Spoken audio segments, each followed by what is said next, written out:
And hello, good morning. I'm David Boles. This is Boles.tv, B-O-L-E-S, .television, Monday through Friday, 9 a.m. Eastern. Except for this coming Monday, because it's a holiday, which I'm going to get into in a minute. As you can see behind me, we have the return of the balloons. Very lovely, if you can see. It's a 3 and a 4. My age. Is that backward? It's backward.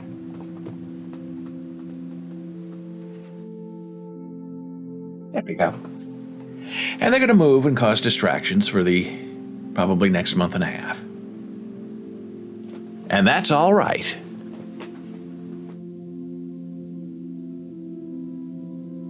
Uh-oh, Gordon's not hearing lovely music. That's not good. As far as everything I can see, the music is there. It does seem a little soft. Let me turn it all the way up and see if Gordon can hear the music. That should be louder, but we don't want it too loud. Here, I'll check on my television. Here, I'll check on my... Oh, Gordon's playing with us. The music is there, Gordon. Now I've turned it back down because it's overloading me. Now let me turn it back down and see if I can hear. Oops, wrong button. Because it's overloading me. Now let me turn it back down and see if I can hear. Oh, Gordon. He's messing with us on a Friday. He's a jolly jokester, as they say. Actually, I'm not 34 years old.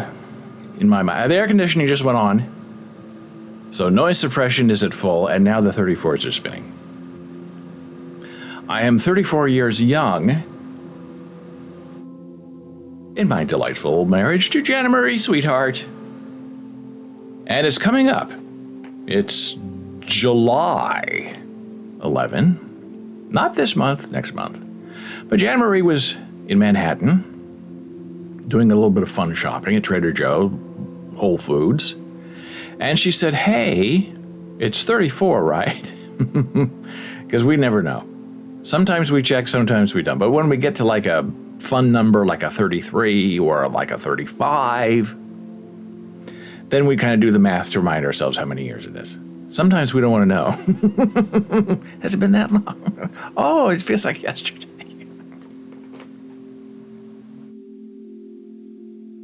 And I said, yeah, I think when we last checked it, it's 34.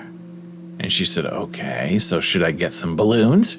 Well, you don't have to ask me twice for balloons, because I love a balloon, especially a helium-filled balloon. And so I said, okay. And it turned out that the balloon turned out to be exactly the age in the price. About $34 for those two balloons. We didn't know it would be that much. But the rule that many people don't know in New York City, and when New York City people tell tourists, friends, visitors to the city, is this: if you are shopping and if you see something you like, buy it right then, right now. Don't put it back and say, oh, I'll come back later. Let's go have lunch. I'm going to think about it and I'll come back. Because 100% of the time, when that happens, it's gone. Even if you hide it, it's gone. You're not going to get it back. Oh, I'll ask them to hold it for me. No. Don't do it. It won't be there when you come back. Why is that? Well, you have a city of 8 million people. And tourists on top of it. 100 million people. On an island called Manhattan, and they're all hungry and they're all shopping. And people, especially from the Midwest, don't understand that, because in the Midwest there are 100 of everything, and you come back, I'm going to think about it for a day or two, you come back and there's still 100 left. They don't have the concept in their bones that if you see something in New York City that you like, buy it right away, right now. If you have to, you can bring it back later if you change your mind and you think about it. But if it's something that you want, like a 3 and a 4, like a 3 and a 4 for your anniversary. Get it right now, because someone might have a 4,444 birthday tomorrow, and all the fours are going to be gone for the next 2 months. So you buy it when it's there, even if it's a month early, and you have to explain to live stream viewers, hey, it's not 34 yet, but we're getting there. So we know that rule very well. And sometimes that rule can be abused by certain people. Hey, you know, I see this something that's on sale. Hey, and if I don't get it now, it's not going to be there. Remember, we have a rule. If we see something, we have to get it right away. We can't wait, right?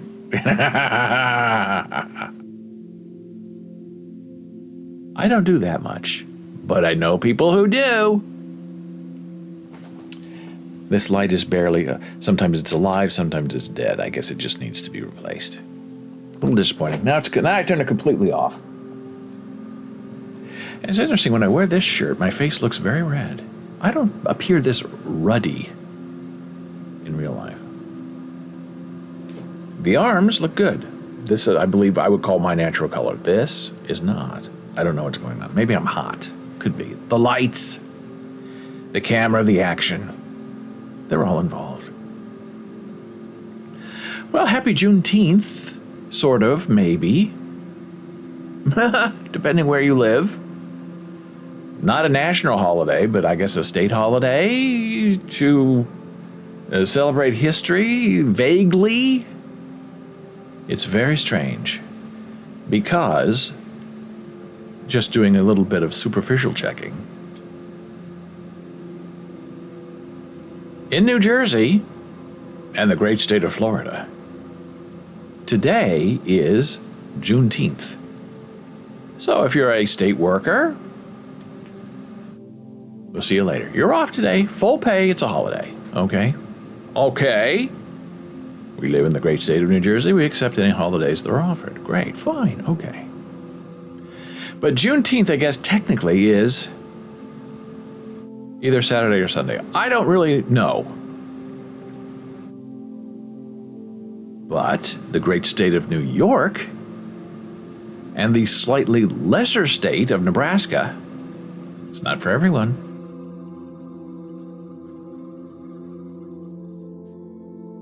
I am hearing my voice here. Hello, hello.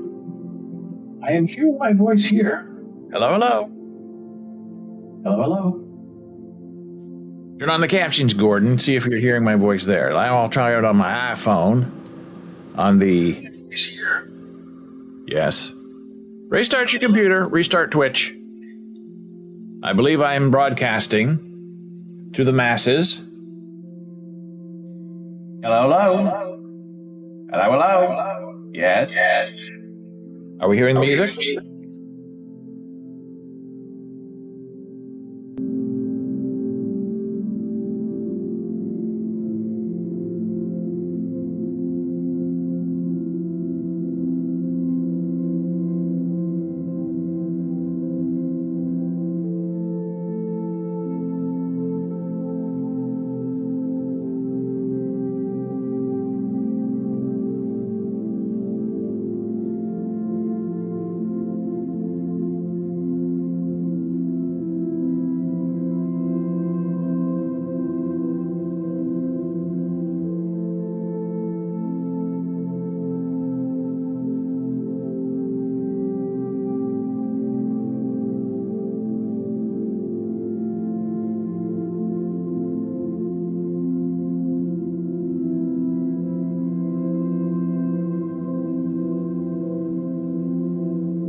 Well, as far as... hello. Okay, well, as far as I can tell, I've tried the laptops. I've tried the Apple TV. I have tried the small iPhone. I'm looking at all of my indicators in sound and in OBS, and they're all moving and working. We've lost nothing. I can go to the living room and check on another iPad, but I don't know what good that would do. Because as far as I know, I'm broadcasting. You might want to restart Twitch and see if that does something. And we're very close to a break, so I'll just keep going and then I'll go check everything and see if I can hear stuff. But everything I'm checking here appear to be fine. Nothing's frozen, nothing's weird. It's Friday. So in New York, Juneteenth is celebrated on Monday. And in Nebraska, Monday is the state holiday for Juneteenth. Now, for families, like let's say New York or New Jersey, who have kids, and one parent works for the state of New York, the other parent works for the state of New Jersey, makes for a very weird time. Because when you have a holiday like that, you usually want to spend it as a family and do something together. But when one parent has to work in one state and the other person has to work in the other state because they're not off on the same days, it's a little strange. And the funniest thing is, Juneteenth means that it is a day that is in a teen. A 13 all the way up to 19, I would say. And Nebraska and New York are celebrating theirs on Nth. On the 10th. Juneteenth, June nth. F. Because Monday is the 20th. So you have Juneteenth on Friday and Juneth on Monday. Little weird. I guess this is why we need to sort of nationalize holidays. So there is no confusion on the calendar between what is here and what is there and what is going and what is coming. Just a little bit odd.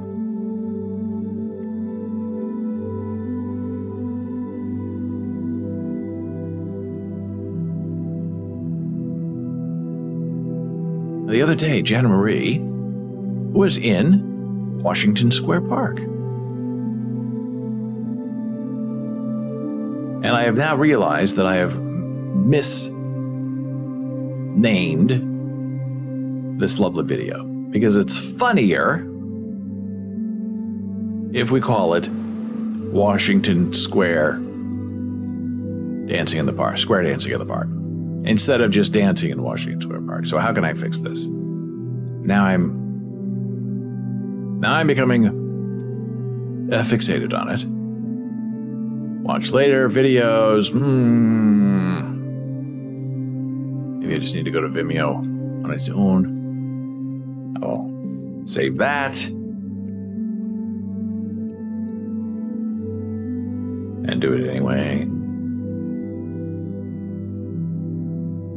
Here we go. Recent videos. Okay, perfect. Now let's see if I can somehow edit this. Can I edit it?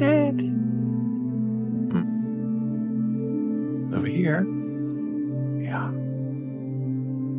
Okay, Washington Square dancing.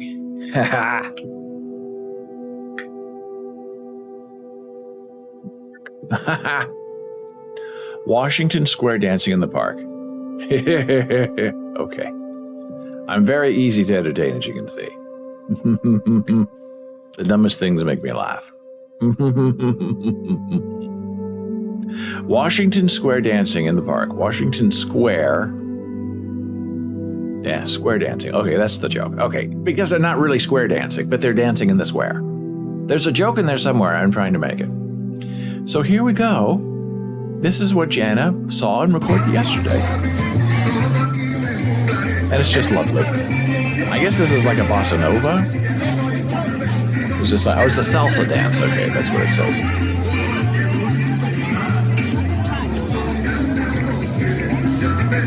And she couldn't really figure out if this was a contest or if this was just like a happening. But there was a stage, there were speakers. There There were people watching. There were a lot of people dancing. Feel it in your hips and move like no other.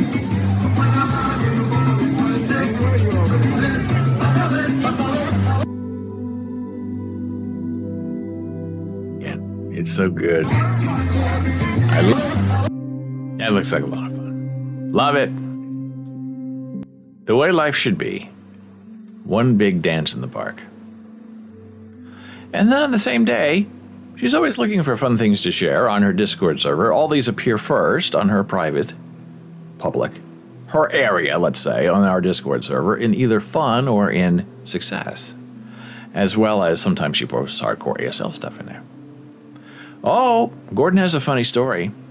Okay, so funny story, I hope yesterday. I had to make a phone call, and I muted Twitch while I made the call, and guess who forgot to unmute it until just now? Oh.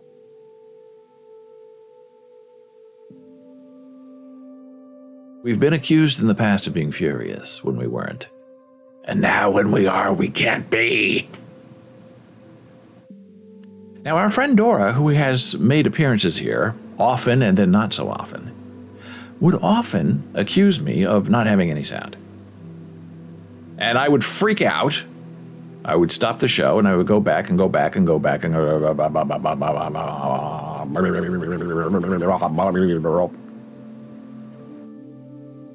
And I would do that because when I first made this transition from Mac to Windows, the sound was all messed up. And she was 100% right. So every time she has a sound problem, she tells me, I can't hear you, and I freak out. So when the commissioner of Batman files a trouble ticket, you have to act on it. And the commissioner says, I figured it out because I opened Twitch on my phone.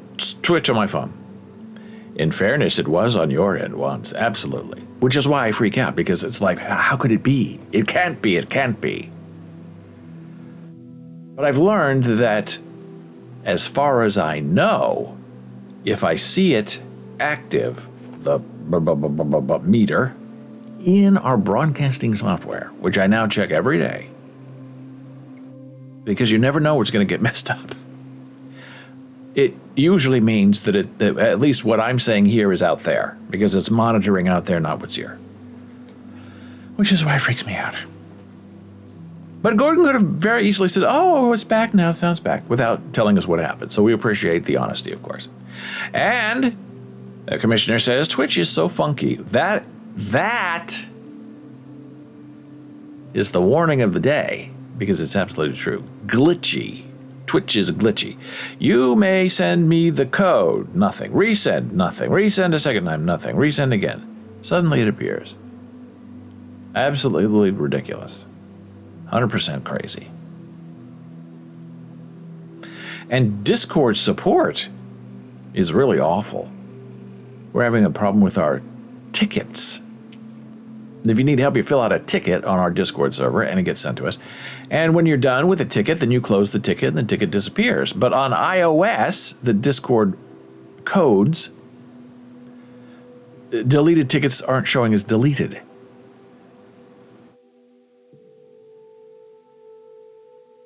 And I went to Ticket Tool, and they said, ugh, I know, we know. Go back to Discord and tell them that you're having problems. I said, I did, and they said it's not their problem, it's your problem. And they said, they know it's their problem, just go back, because we can't do it as Ticket Tool because they don't listen to us. But if you're a user and you're a paying user, they'll listen. Went back there. Yesterday, I finally got a response from Discord, which was exactly the same copy and paste I got the first time. We don't have anything to do with Ticket Tool. Take it up with them. We're Discord. Well, I had made it very clear that only on the Discord iOS app was this happening. On the regular Discord, everything was fine. On the web, it was fine. In the iOS app, it is a known bug. And they brushed me off. Oh. And I went back to Ticket Tool and I said, well, remember when I was here a month ago? I'm just letting you know, copy and paste, this is what Hubert said from Discord support. And they said, we're sorry, but thank you for trying. And they said, has it resolved itself? And I said, yeah, it did resolve itself. Magically, like 3 or 4 days after I reported it, but they never said anything. And they could have very easily just responded and said, hey, thanks for reporting this, we fixed it. Thank you. But no, they don't do that. They don't even read it.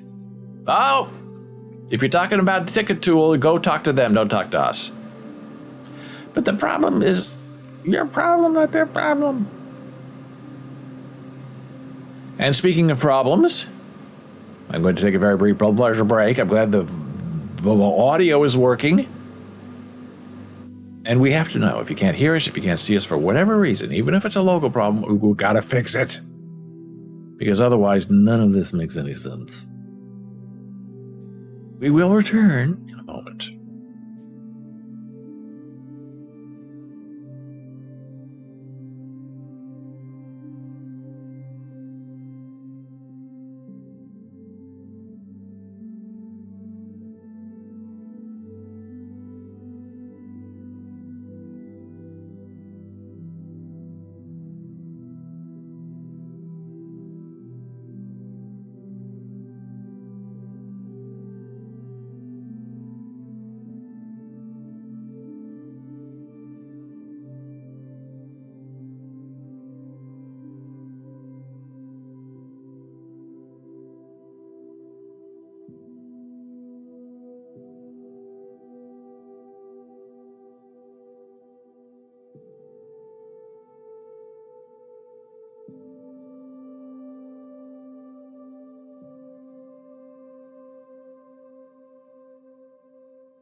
And hey, we are back from break. I'm David Boles, and this is Boles.tv. BOLES dot television.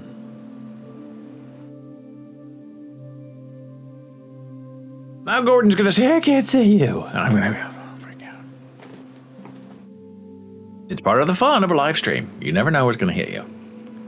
But the worst is, and this seems to happen a lot on the weekends with Jen Marie, is the stream just freezes. And then you get the guy going like this with his head, and it's on a purple background, and you think, oh no. And you just have to start all over.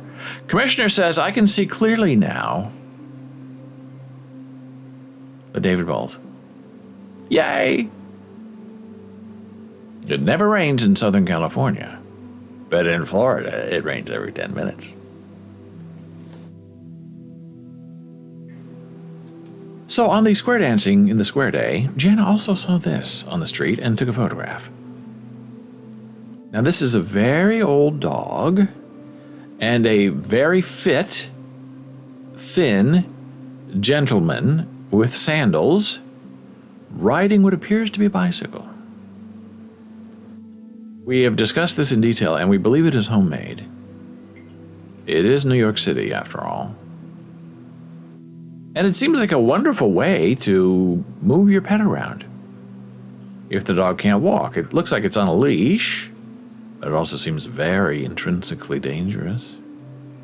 Because how does this turn? I guess you turn, obviously, the front wheel, and the dog turns too. But this looks like one of those fellows we were talking about yesterday who never goes above 14th Street. That is my feeling. This is sort of the vibe that they have, where they live their lives between West 4 and 14th Street, and that's it, 10 blocks, really. And maybe if they have to, they'll go down to Wall Street area. But never above 14. But I love the picture. I love the dog, too. I just hope they're safe. It looks a little dangerous to me. And hey, we talked about this yesterday too. These are my Mi 6 avatars. These are the final versions. I have changed my Facebook avatars to be the OG Ogre avatars because in my mind now, they are more valuable. They are more unique because they have been destroyed and removed from the face of the earth, except because I saved them. So the old ones are back. But these are the official NFTs. And I guess if you're really into this kind of thing, there are websites that will analyze the trait factors and decide if your avatar is unique or not. And the more unique your avatar is, the more, I guess, money you can charge for it on the secondary market if you decide to sell. And it's funny that somebody looked at the top avatars for the Mi 6 avatars, and they're all a mess. They have an eye over here. They have even the fixed ones. The highest rated one is a basketball face with a monocle hiding behind a piece of paper with some kind of weird hat on it. And that's the #1 rarity. And other people who know that website say, well, that website, when they do rarity, they really focus on how few things you have, which I found interesting.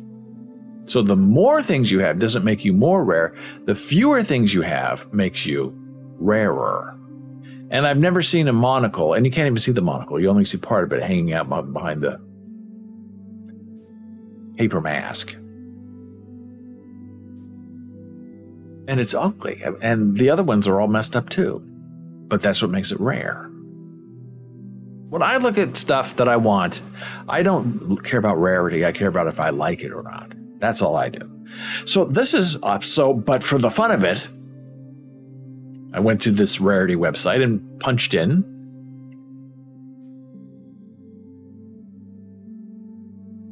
the numbers of my avatars. So this one, remember I purchased this one because I had a mask and a hat and it was completely rejected. I think it sold for $5. The rank is 462 out of 4,444, which is pretty good. And somebody said they did reverse order when they did the mess up. They did all the avatars from 1 to 4,444. When they did the redo, they went opposite. So if you were a late buyer, you got your avatar first. And people were very upset because they said the reason you go and you mint early is to get access to the early avatars. So those who had a low number, and a couple of mine were low, like 600, theoretically should get better avatars than those who waited until the very end to get theirs. And they reversed it for some reason that nobody understands, and it's all outrage for 20 minutes yesterday, and now nobody cares about any of it. Because most people are like, oh, it's so ugly. So this one is sort of rare. My next rare one are these ugly laser eyes with the rainbow head. 1,066 out of 4,444. This one, which I think is my favorite, with the alien face and the egg on his head, is only 1165. Rainbow again, I guess sort of popular, 1312. 1334 is the nerd bubblegum. I thought this one would rank higher from those that I've seen. With this hat and those nerd eyes in that mouth, I thought it'd be much rarer. Not. 2066 right in the middle of the pack. And then these. And there are a couple of other people who have almost exactly the same stupid face thing hat. And the interesting observation from other people is, well, of all of them, all 4,444, death, death, death, death, death, in Chinese numerology, they feel that these two types make the best avatar. That when you put it on your page, you know what it is, it's interesting, it's the smiley ones. They're positive, people like them. Meow, meow. I think that's true, but they're really boring. This rank, 3833. This rank, 4250 out of 4,444. You really cannot almost get worse than that.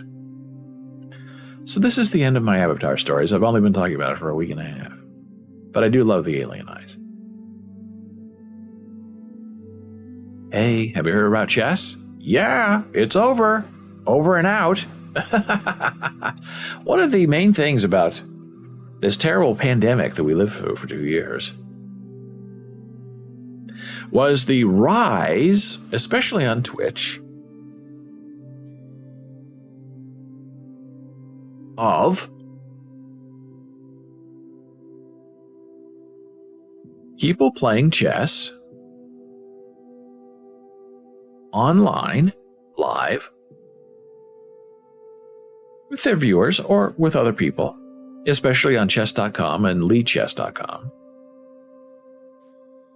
Leechess.org, excuse me. Leechess is free. LibreChess, French company, chess.com, they charge you $100 if you want everything a year. It's very interesting. Hey, Gordon says, you said death, death, but the closed captioning wrote deaf, deaf. And I am reminded of my attempt to watch a newer episode of The Simpsons, which involved a musician's deaf son that wanted cochlear implants.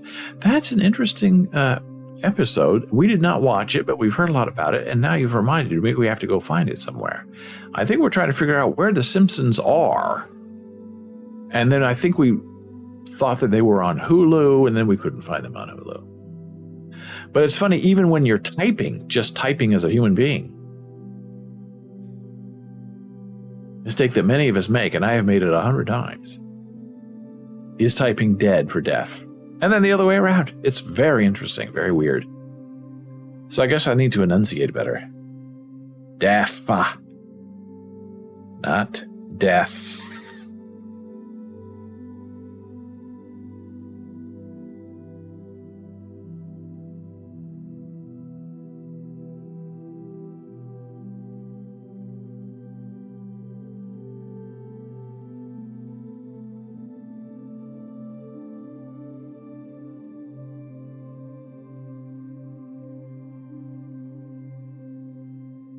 Well, the captions, I was just reading the captions. They did not really get caught up with me. And it is all confusing because it's sort of saying the exact opposite of what I'm trying to say.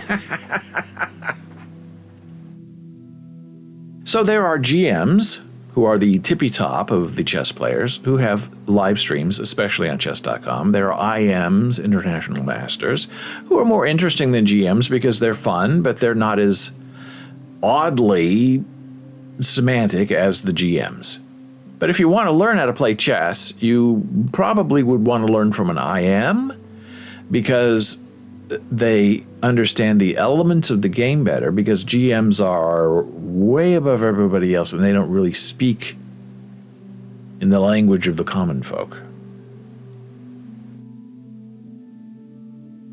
But my favorite chess streamer, is Hikaru Nakamura, who is now playing in Spain, in Madrid, I believe, in the Candidates, which started today. I believe there are 8 people trying to vie to take on Magnus Carlsen, who has been world champion for 10 years, and he's bored with it. He doesn't know if he's going to play again, which is his right. He's been playing chess for most of his life. For 25 years, he's been a top chess player. He's a little tired and a little bored. I mean, who can blame the guy, really? I mean, what else is there to do? How many people do I have to beat? I've beat all the people of my generation. So the only interesting people are the new kids coming up, and, it's going to maybe take them a while before I can take them on. But there's one, Ali Reza Farouja, who is turning 19 in a couple of days, maybe tomorrow, I think, who is Iranian but now plays for France, I believe. And he, everyone seems to feel, is the crown prince who's going to smash Magnus Carlsen. And Magnus wants to play him, too, which is really great. He's not running. He's saying, look, I'm waiting for the next generation to come up, and let's go. So it'll be interesting to see what happens. I believe the odds are that Ding Liren of China is probably the best player in Candidates to take on Magnus. It'll be interesting. Second is Fabiano Caruana, who is American. And third is Hikaru.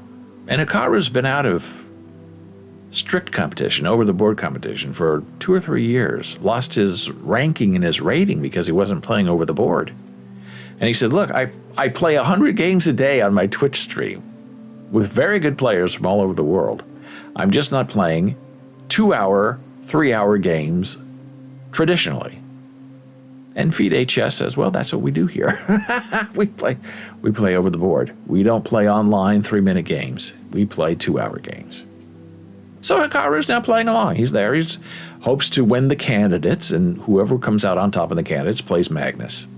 And if Magnus decides to retire, which he's said he's seriously considering, then the top 2 finishers in the Candidates play, and one of them becomes world champion. So that'll be exciting. But now that we're getting back to it, the real world, and people are demasking and vaxxing up, the Twitch streamers, especially the chess Twitch streamers, are having a very hard time. They're losing viewers. And XQC, who does online gambling, gets 100,000 viewers, and Hikaru Nakamura, who is a chess grandmaster, was getting like 10,000 a day, and now he's getting like 5. So that's a sort of a big fall off. So this website has given us some information. The party is over. And you know who else the party is over for? Kettlebell manufacturers.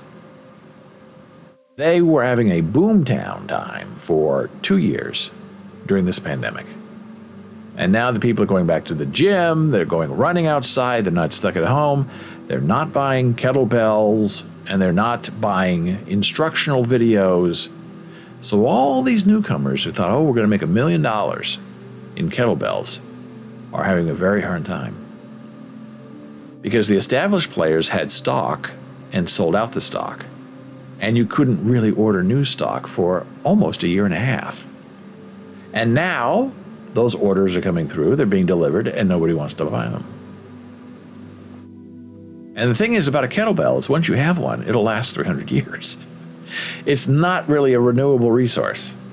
You have it, it's going to get banged up, might get rusty, but it will outlive you by a magnitude of 3 times.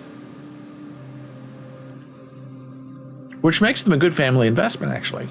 Or if you have friends, or you're going to donate them, because it will be an everlasting gift that's not going to fall apart in a month. So here is a graphic about the online chess boom from Chessable, which is owned by Magnus Carlsen, the current genius chess master of the world. The online chess boom, induced by pandemic restrictions, the Magnus Carlsen chess tour and the Queen's Gambit on Netflix, is over. 3-man candidate sponsors the candidates tournament starting Friday. Today, right now in Madrid, are all coming from online chess. It's chess.com and all these other places. So right here, you can see the decline of interactions for those who are playing chess. I would call that a downward trend.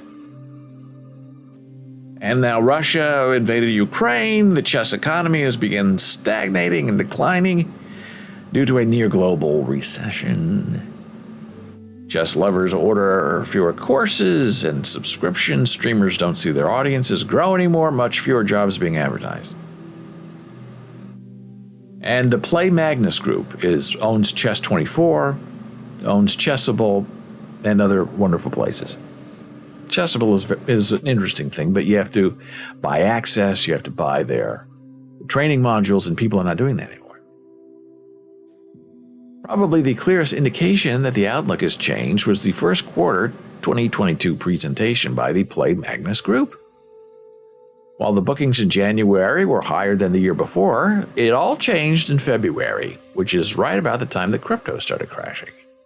If the Meltwater Champions Chess Tour wasn't going strong, the numbers would look even more humbling.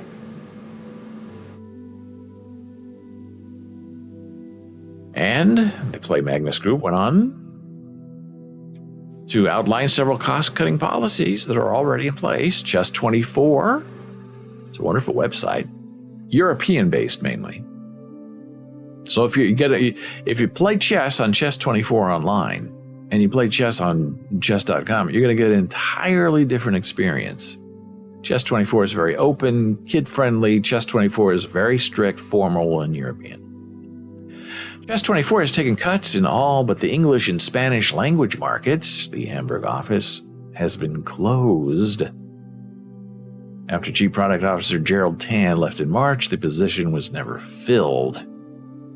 So it's going to be very interesting. Now people say, okay, well, the candidates are playing now, everybody's streaming, all the kids are watching. I say we'll see. Hey, have you heard about this? Steven Spielberg movies. I don't even know what some of these are. But here's a map of the favorite Steven Spielberg movie by state. And they are Saving Private Ryan, the most popular.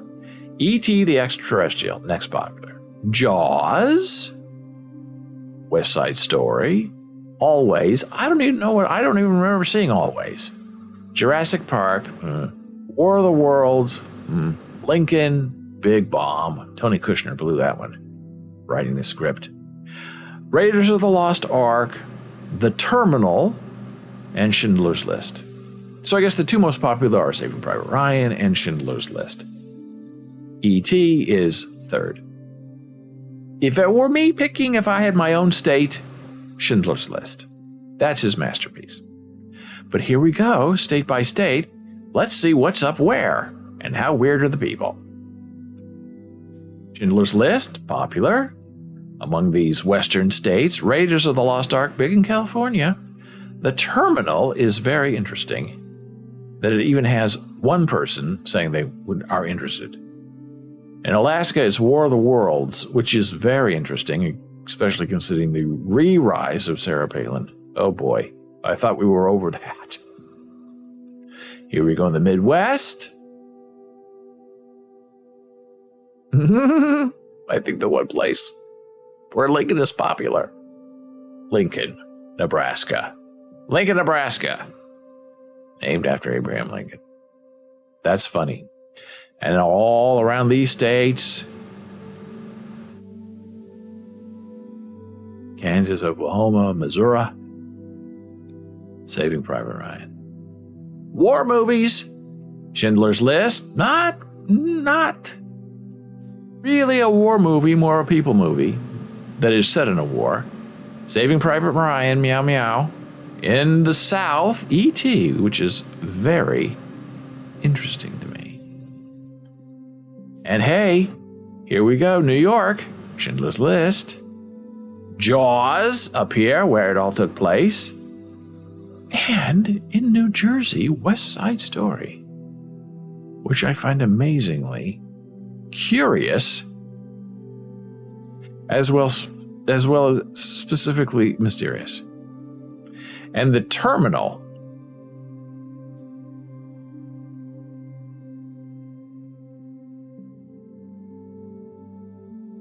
Most popular in Texas.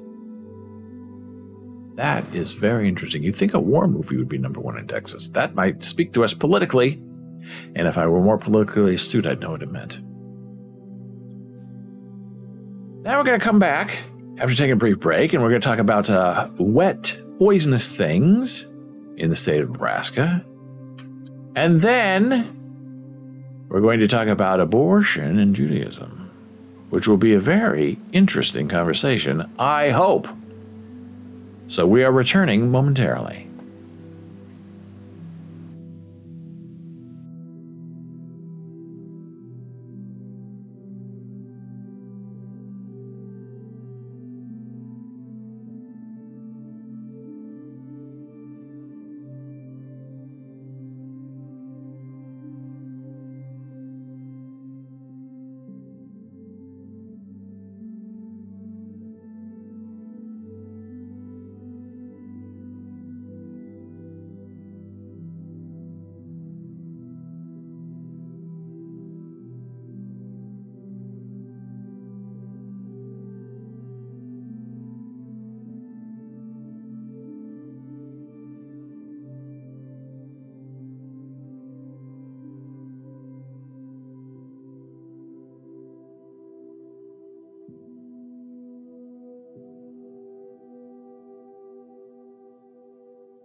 And we're back on Boles.tv, Boles.television, Boles.tv.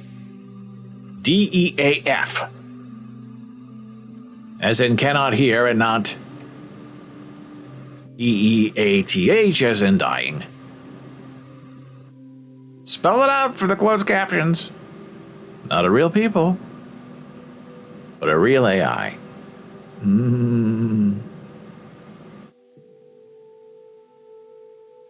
Oh, now this is just depressing. It says the closed caption said, Taylor back on Bolt on TV polls. Yeah. Whole new sentence. And it's funny, when I go on break, the air conditioning turns off. Because I guess I'm not here. And it's quiet and beautiful. And then I come back from break, I sit here, and the second I start talking, the air conditioning goes on. I guess it's my ruddy face and my hot body that's changing the dynamics of the temperature in the room. We should all be so lucky, I suppose. So the Nebraska Examiner, which is now my more favorite newspaper than the Flatwater Press that I'm wearing, has this fascinating story that I'll briefly review with you. Showing up yesterday, concrete plant gains okay to burn biomass for fuel. Vows not to use Alt-N's wet cake. Now, when I first saw that, I thought, wait a minute, what is that? That's something nuclear, right?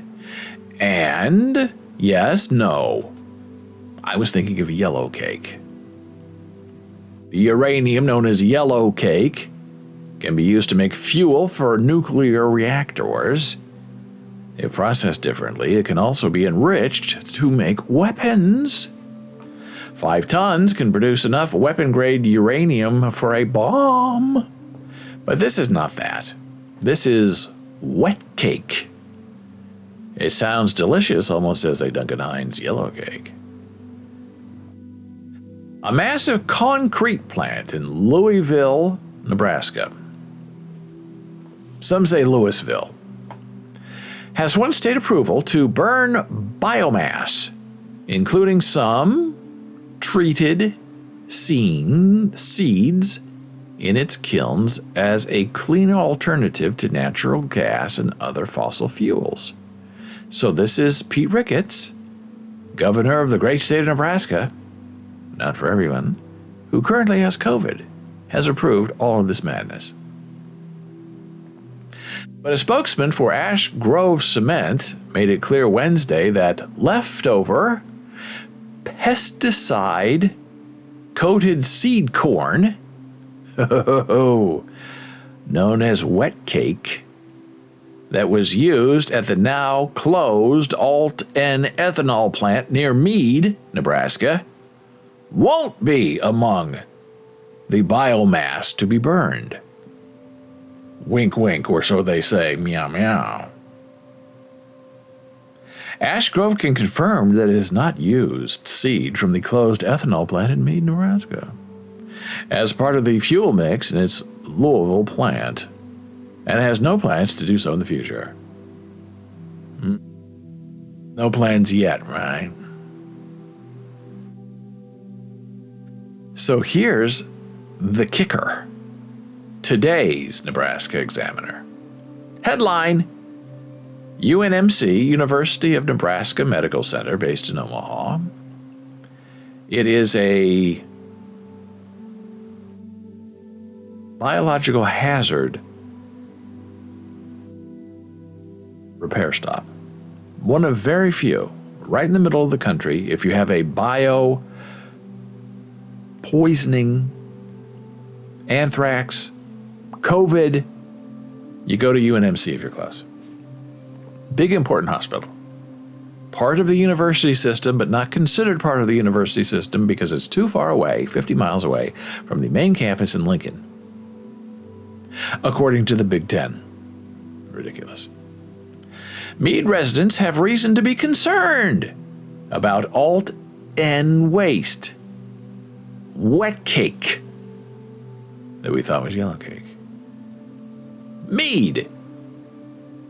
Virgil said the pile of wet cake waste from the local ethanol plant deposited near her rural home reeked so horribly that she stopped walking the dog. Now, this is in Nebraska. They don't have big buildings. Everything's spread out. It's 10% land, 90% sky when you're on I-80. You almost threw up when you went outside, said Virgil, who lives northeast of Meade and is now infamous Alt-N ethanol plant. The plant became infamous for using pesticide-coated seed corn to produce ethanol, unlike other ethanol plants, which used field corn that's also used to feed cattle. 16 months ago, the plant was shut down after repeatedly ignoring orders by state environmental regulators to clean up the massive piles of odorous, spent, contaminated grain left over from the process of making ethanol and stockpiled at the plant.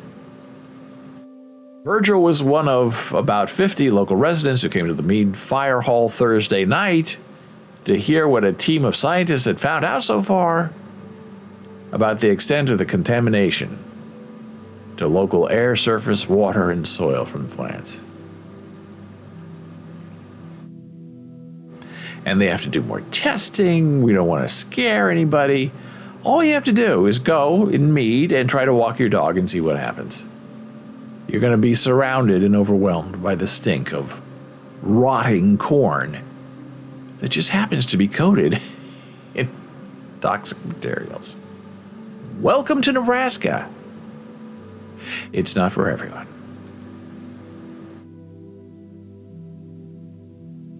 And yesterday we touched on this really important topic, which is just super duper fascinating.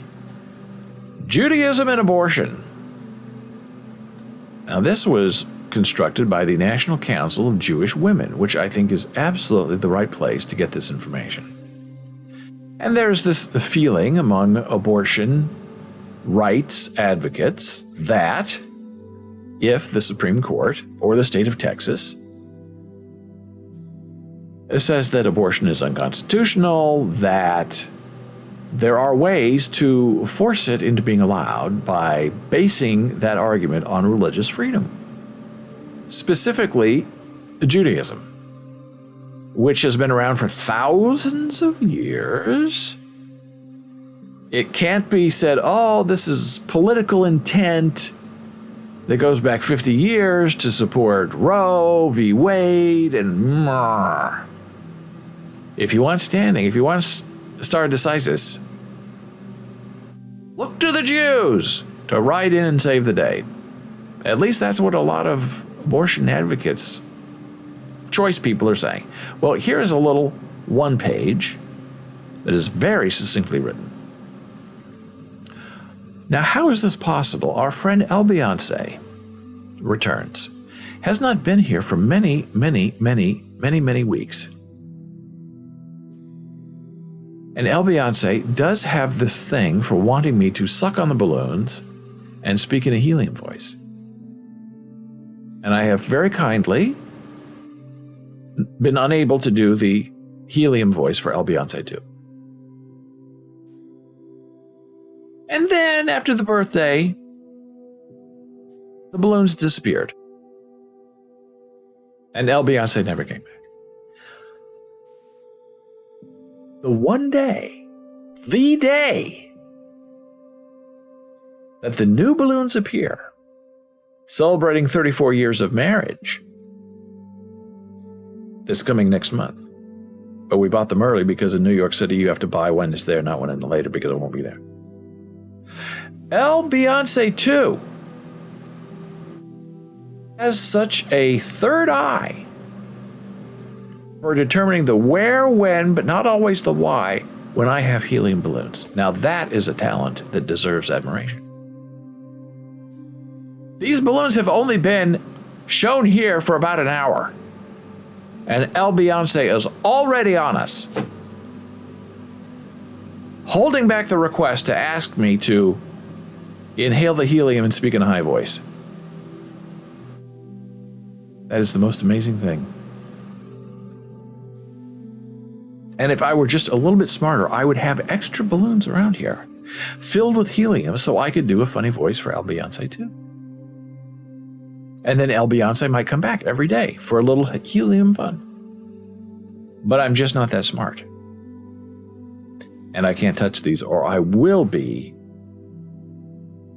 threatened, let's say, by the person who bought them. That's $34 worth of balloons behind you.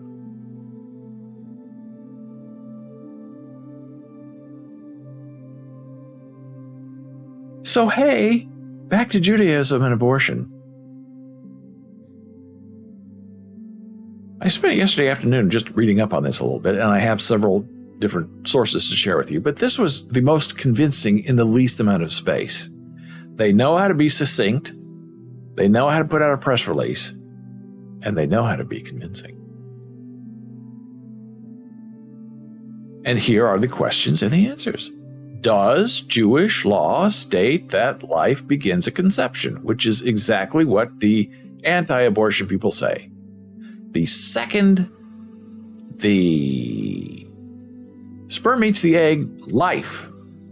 Right there, person. Now, not a tax deduction, not child support, but still life. And the answer from the Jews is no, life does not begin at conception under Jewish law. Sources in the Talmud note that the fetus is mere water before 40 days of gestation. Following this period, the fetus is considered a physical part of the pregnant individual's body. Now, they could have said woman, but I guess they wanted to be careful. For the pregnant individual's body not yet having life of its own or independent rights, which is all absolutely true. At the second of conception, there's nothing that can live outside the person. The fetus is not viewed as separate from the parent's body until birth begins, and the first breath of oxygen into the lungs allows the soul to enter the body. Now, that's what I believe and how I understand it, but who am I? I'm a big nobody bohunk from the Midwest. Nebraska, it's not for everybody. And Winsley Gomez, who is a writer for us on bolesblogs.com, we had conversations many times about the meaning of life and death. And a person who we spoke about the other day from India could not stand this guy. I thought he was very interesting. And he said the historical, not necessarily talking about this, but the historical idea of life under any topic is breath. El Beyonce 2 is back, but I have it for real. I have a third eye. I can see people who are not alive and say things that happen years or months after that. Sorry if I said something wrong. You're absolutely right. I appreciate that. There are very talented people out there. There is something inside of you that brought you here today to comment on the balloons, because you really don't comment on anything other than balloons. And if you're stopping by and slipping in and out just to see if there are balloons, I accept that. And then you see a balloon and you comment. Very fair. Back to Jews and abortion. Does Jewish law assert that it is possible to murder a fetus? Wow, now that is a very power-packed question, because that is what the pro-life people say. It's murder. Abortion is murder. I grew up with people in my high school, women, who said abortion is murder. I made the mistake of saying in a meeting one time, well, I'm pro-abortion. And everyone gasped on both sides of the audience. El Beyonce 2 says, hey, I think I'm going to be the balloon guy from Disneyland. Ha ha ha. Now be very careful because we already have a competitor for you. His name is Gordon. We do call him Commissioner Gordon from Batman. He lives in Florida and he's very, very close to Disney. You might have a fight if you're looking for a Disney badge or some kind of recognition from this live stream broadcast. There will be a defense of balloons, I have a feeling. So get ready.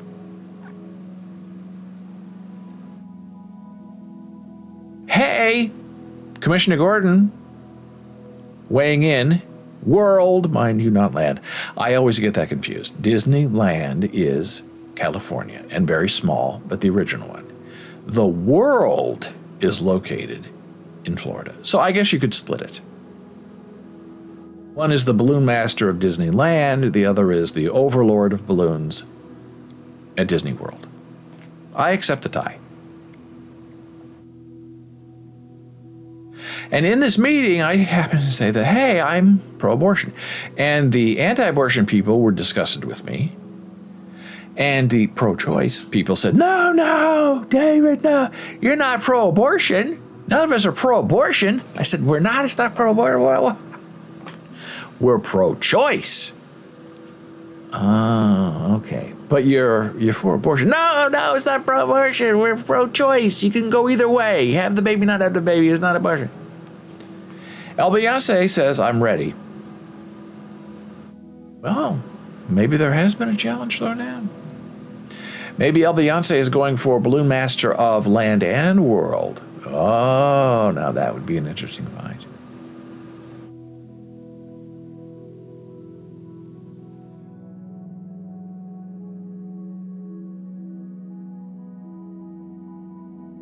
Is it possible to murder a fetus? No.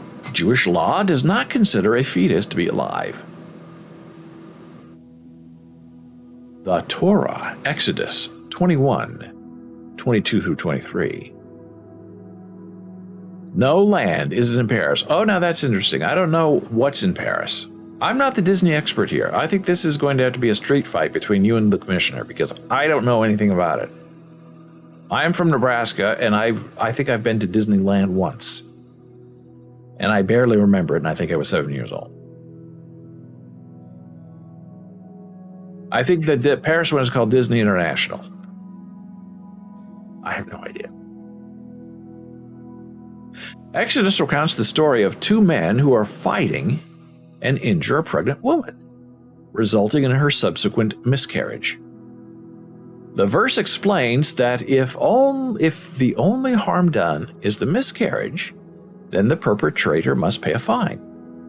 However, if the pregnant person is gravely injured, the penalty shall be a life for a life, as in other homicides.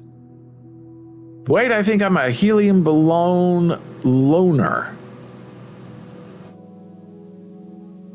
I think everyone who has ever been a part of this live stream agrees with you.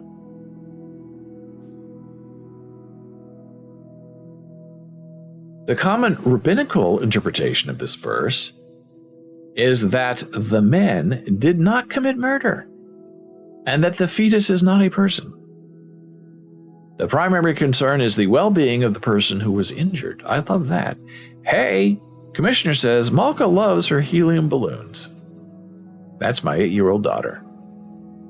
Thank you, Commissioner. Now back to Jews and abortion. According to Jewish law, is abortion health care? And the answer is yes. Jewish sources explicitly state that abortion is not only permitted, but is required should the pregnancy endanger the life or health of the pregnant individual. Furthermore, health is commonly interpreted to encompass psychological health as well as physical health. Advocates for abortion access as an essential component of comprehensive, affordable, confidential, equitable family planning, reproductive and sexual health, and maternal health services. Fabulous. It's common sense. What does Jewish law say about the rights of the person who's pregnant and the rights of the fetus? Judaism values life and affirms that protecting existing life is paramount at all stages of pregnancy. A fetus is not considered a person under Jewish law, and therefore does not have the same rights as one who is already alive, which makes complete and total sense. There are no wands going into vaginas in the Jewish world looking for a heartbeat. As such, the interests of the pregnant individual always come before that of the fetus. Now, those are going to be fighting words, and there are going to be a lot of fights about this. And there's only going to be one winner, and it's going to be Judaism. How can it not be? I guess that's why people are not really too freaking out, because they have a plan. Finally, do abortion bans unduly favor one religious viewpoint over another? Ho, ho, ho, ho. Nobody is holding back in this one page. Answer: yes. Different religions believe that human life begins at different stages of development. Science can explain developmental timelines, but philosophic and religious viewpoints largely determine what exactly defines life or personhood for each individual. We believe, as the First Amendment to the Constitution guarantees, that no one religion should be enshrined in law or dictate public policy on any issue, including abortion. And bing, bang, boink, there you have it. That's going to be the whole argument. And what's the Supreme Court going to say and do about it? What are they going to do? Because the Jews will say, we've been doing this thousands of years, never had a problem, everything's fine. And now what are you saying? We can't do that anymore? You're going to infringe on our religious freedom? Ho, ho, ho, ho, look out, baby. It's going to be a good one. Here's another one, interesting, abortion and Judaism.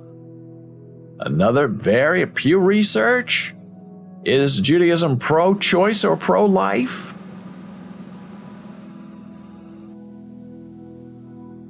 Same thing. Explicit exceptions for threats to a mother life.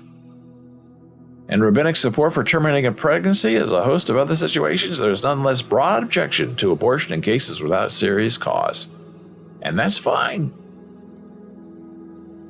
It's between a woman and the rest of her body. And here we go. This is setting the stage. Florida's new abortion law violates religious freedom. A new lawsuit from a synagogue says. It's starting.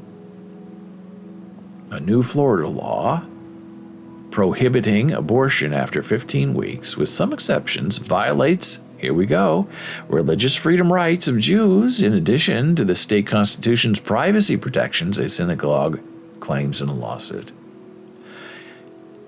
It's going to be wild. Here we go. Here's the argument. As such, the act prohibits Jewish women from practicing their faith of free government intrusion, and this violates their privacy rights and religious freedom. Now, what's Ron DeSantis going to say? Because he's all about, you don't tell me what to do, Joe Biden. If I don't want to vax children under 5, you can't make me because I'm Ron DeSantis. Well, Ron, what are you going to do when Jewish women are saying you're violating me and my body? Oh, I know what's right. Oh, it's going to be so good. And Ron DeSantis is going to be eaten alive by hypocrisy. From the National Library of Medicine, a very well-respected, important, governmental institution, Jewish views on abortion. Here's the abstract. You can research it yourself. It's all there for you, for the taking. Here is another wonderful article that I found from the Interfaith Council, Reproductive Choices, a Reformed Jewish Perspective on Abortion and what it means to the rest of us. And we're all in this together. And I don't know how we're going to work it out. When I was younger, abortion was the law of the land, and if there was a problem with the pregnancy, it was between her and her family and her doctor. There was no government intervention. And if it was a religious issue, the woman took care of it with her religious advisors. Some people went one way, some people went the other way.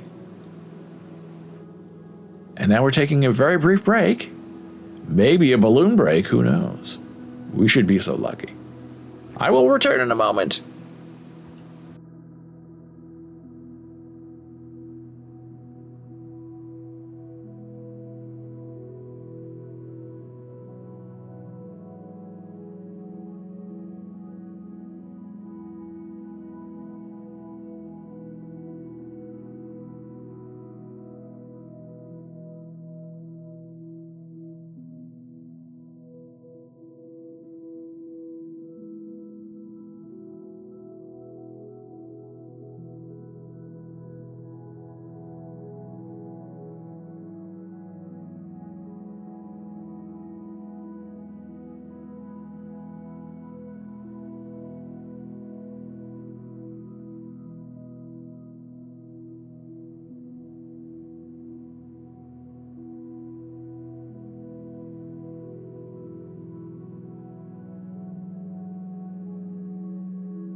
Well, hey, I'm David Boles, and we are back from break. Well, it looks like our friend and helium balloon lover El Beyonce 2 has left us. And I'm now beginning to realize that our friend El Beyonce 2 must come into this live stream every day just to pop in, not to say one word, but just to see if we have balloons or not. And if there are balloons, then El Beyonce 2 will say something. And if there is no action, like me sucking on the balloon to have a helium voice, then El Beyonce 2 leaves. Probably in disgust. Which is righteously so. Commissioner Gordon says he whispered to me, "Are you..."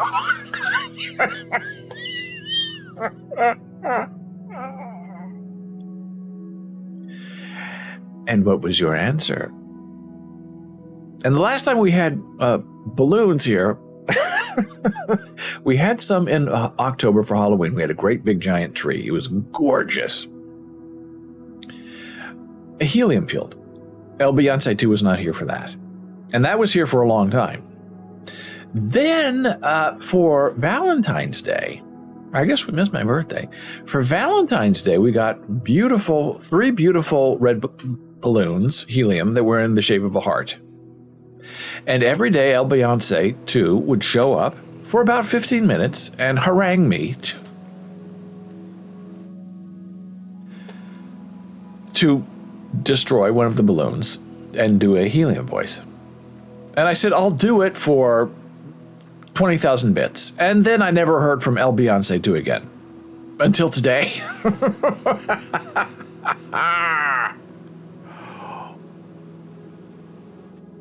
Oh, boy. That's fun.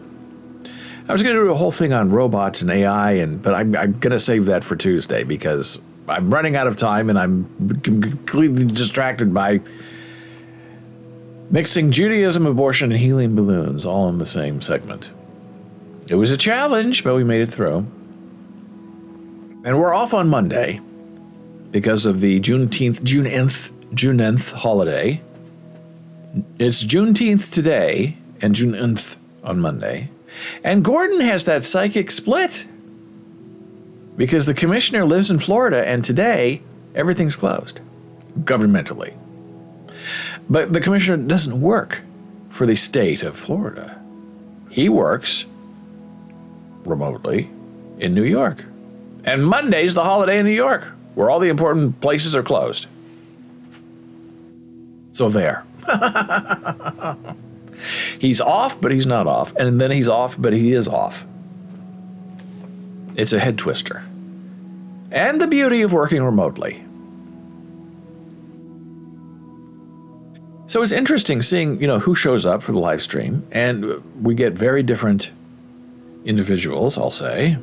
During the week, we get a lot of bots watching. And then Jana's show, her friends show up from Iowa and the Midwest. And she doesn't have as many bots on the weekend. I don't understand.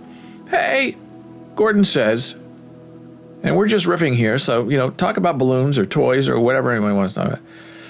Oh my heavens, out of curiosity, I looked, and I am almost sorry that I did look. Now this sounds too good to be true for a Friday. But it's coming from the commissioner, so it's well researched. We know that.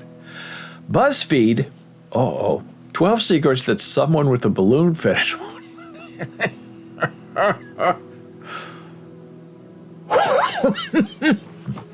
I can't believe you looked this up.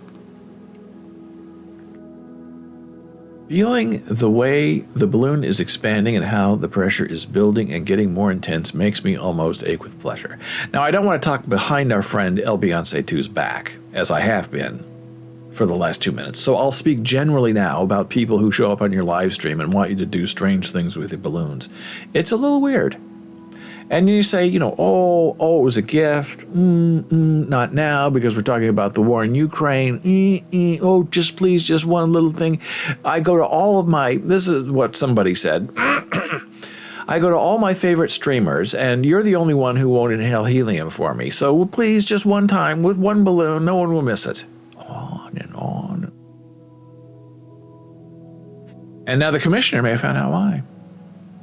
And the fact that there are 65 comments on this tells me that This must be a thing. Oh, look at that. That looks very fetishy. Oh, look at that. She is, yeah. The balloon is between her legs. Okay. The team at BuzzFeed Germany spoke to Maggie Berloon about her unique fetish. Maggie lives in the city of Sologin and has a sexual preoccupation with balloons. Oh boy. She sat down and explained just why I enjoy the mere sight of balloons. Feeling the way the balloon is expanding and how the pressure is building and getting...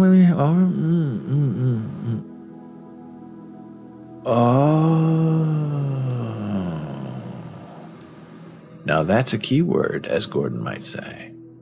Because if we scroll back into our conversation with our friend, Beyonce 2, we have this confession.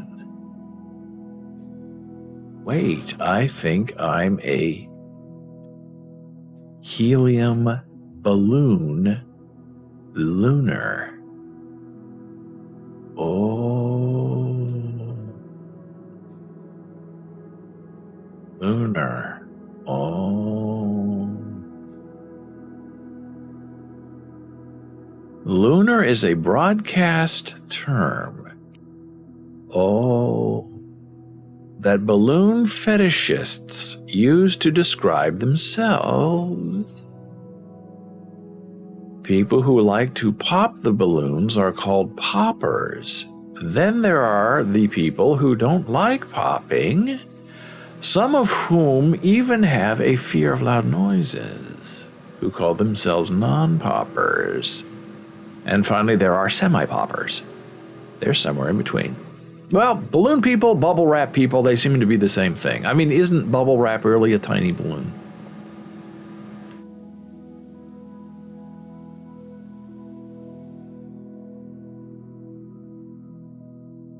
For me, popping a balloon is like a vibrator. Running out of batteries right when I'm in the middle of using it. Okay. Every lunar is different. When I met my husband 12 years ago, he told me about his secret kink. He was afraid that I'd laugh at him and judge him or reject him because of it, but honestly, it's just balloons. Oh, is it really? That's how he opened up a diverse and playful new world for me. I had never heard about balloon fetishists before then. Now I don't ever want to have sex without using balloons as a sex toy. Despite not even knowing it was a fetish or ever having a single sexual thought about balloons like my husband. I became there's that word again, lunar in my own unique way. Not every lunar is innately into balloons. Oy. My favorite sex position is on the balloon, lying on my belly, taken from it. Okay. Zeppelin balloons are frightening. Speaking openly about the fetish is unfortunately still a taboo, except here, where we mix balloon fetishism and Judaism and abortion all in one thing. That's what we do. It's a big talent. You can't do it alone. You need participation. Speaking openly about the fetish is unfortunately still a taboo, which I just read. Lunars don't buy their balloons in the supermarket. Balloons from the supermarket are generally too small and too round. They're okay as decorations, but I can't do anything else with them. Balloons need a little more stability to be used in bed, which is why I've turned my love for them to my job. If you want to integrate a balloon into your sex life, first listen to the okay. You've got a balloon fetish? You're totally normal. Have you met Beyonce 2? Just because playing with balloons turns you on doesn't mean you aren't normal. You've got a balloon fetish? You're totally normal. If you're just curious and want to try out using balloons in bed, well, that's absolutely fine. After all, what is normal?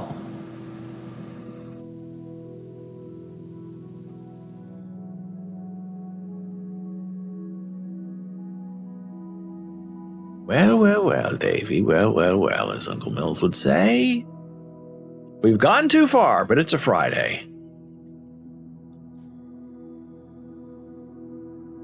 Commissioner Gordon said, I'm almost sorry the things I find out.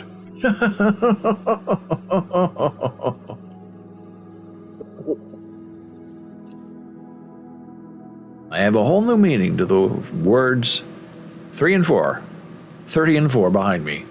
Whole new world out there. And they were purchased at a balloon store and not a supermarket. Well, it's been a wonderful week, full of craziness and fun and interesting conversation, which is what we're doing here. And we'll be back on Tuesday after the holiday. If you have any thoughts or comments, you can email me, David, at Boles.tv. Jan is here tomorrow and Sunday, 11 a.m. Eastern, talking about American Sign Language and disability. You can join her, ask her a question, Jana at Boles.tv. On Twitter, we are at David Boles. Super follow to follow. On Facebook, it's BOLES. Just Boles. Instagram, Boles Books. TikTok, Boles TV. And Discord, if you want to join the fun. You never know what's going to happen on Discord. Go there now, have some fun, and hang out. Otherwise, I guess I'm saying goodbye for now. I'll see you in a day or two, and I'll probably immediately start playing with my balloons and try not to get too excited about it. Although at the beginning of the stream I was very excited about it, but Gordon had his sound off, so he doesn't know. Jana will see you tomorrow. I will see you Tuesday. And when ye shall awaken, after your good nap and your wonderful sleep, may your soul be filled with joy and anticipation about all the good things to happen. I will see you soon.